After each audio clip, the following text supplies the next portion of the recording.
Hello everyone, welcome to Telugu kitchen. ఉసిరికాయ చేసే మేలు అంతా ఇంత కాదండి.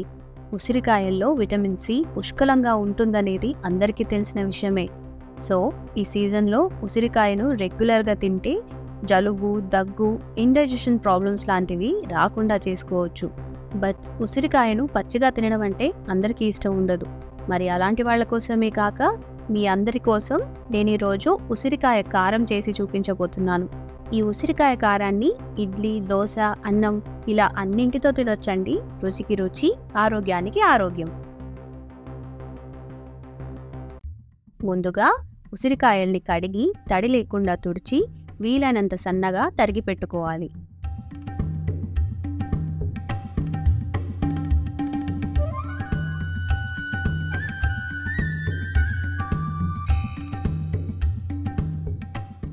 ఈ ఉసిరికాయ ముక్కలు నాకు దాదాపు 1 కప్పు క్వాంటిటీ వచ్చాయండి.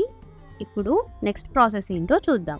ఒక ప్యాన్లో 1 టేబుల్ స్పూన్ ఆయిల్ వేడి చేసి ఉసిరికాయ ముక్కలు వేసుకుని ముక్కల్లోని తడి మొత్తం పోయి బాగా వేగేంత వరకు వేయించుకోవాలి.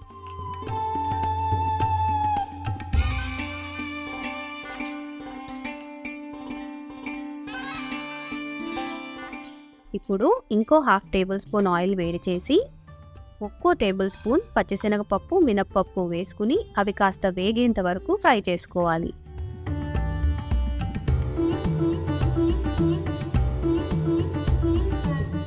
నెక్స్ట్ 1/2 టీ స్పూన్ మెంతులు, 1 టేబుల్ స్పూన్ ధనియాలు, 1/2 టేబుల్ స్పూన్ జీలకర్ర, అలాగే 8 వెల్లుల్లి రెబ్బల్ని పొట్టుతో సహా వేసుకోవాలి. ఇప్పుడు ఈ దినుసులన్నీ బాగా ఫ్రై చేసుకోవాలి. మరీ నల్లగా మాడేంత వరకు ఫ్రై చేయకూడదండి. ఉసిరికాయ కారం చేదు వచ్చేస్తుంది. ఇప్పుడు ఒక 15 ఎండుమిరపకాయల్ని ముక్కలుగా చేసుకుని ప్యాన్లో వేసుకుని రోస్ట్ చేసుకోవాలి.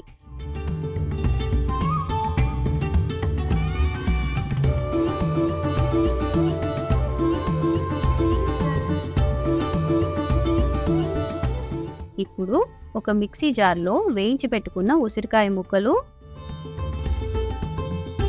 రోస్ట్ చేసుకున్న ఎండుమిర్చి, వేయించి పెట్టుకున్న దినుసులు, 1 టేబుల్ స్పూన్ ఉప్పు, 1 టీ స్పూన్ పసుపు, 1 టీ స్పూన్ ఇంగువ వేసుకుని ముందు రఫ్గా గ్రైండ్ చేసుకోవాలి. తర్వాత ఇందులో 3 టేబుల్ స్పూన్స్ కారం వేసుకోవాలి.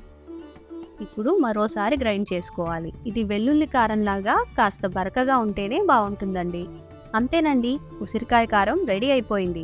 వేడి వేడి అన్నంలో ఈ ఉసిరికాయ కారం కలుపుకుని కాస్త నెయ్యి వేసుకుని భోజనానికి ముందొక ముద్ద, చివర్లో ఒక ముద్ద ఇలా ప్రతిరోజు గాని తింటే మనం డాక్టర్ దగ్గరికి వెళ్లాల్సిన పనుండదని పెద్దవాళ్ళు అంటుంటారు. ఇది తయారు చేయడానికి ఎక్కువ టైం పట్టదు, అంత కష్టం కూడా కాదు.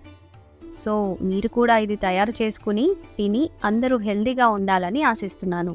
నా వీడియో లైక్ అండ్ షేర్ చేసి నా ఛానల్ని సబ్స్క్రైబ్ చేసుకోండి. అప్డేట్స్ కోసం బెల్ ఐకాన్ ప్రెస్ చేయండి. మరో రెసిపీతో మళ్ళీ కలుద్దాం. Bye bye.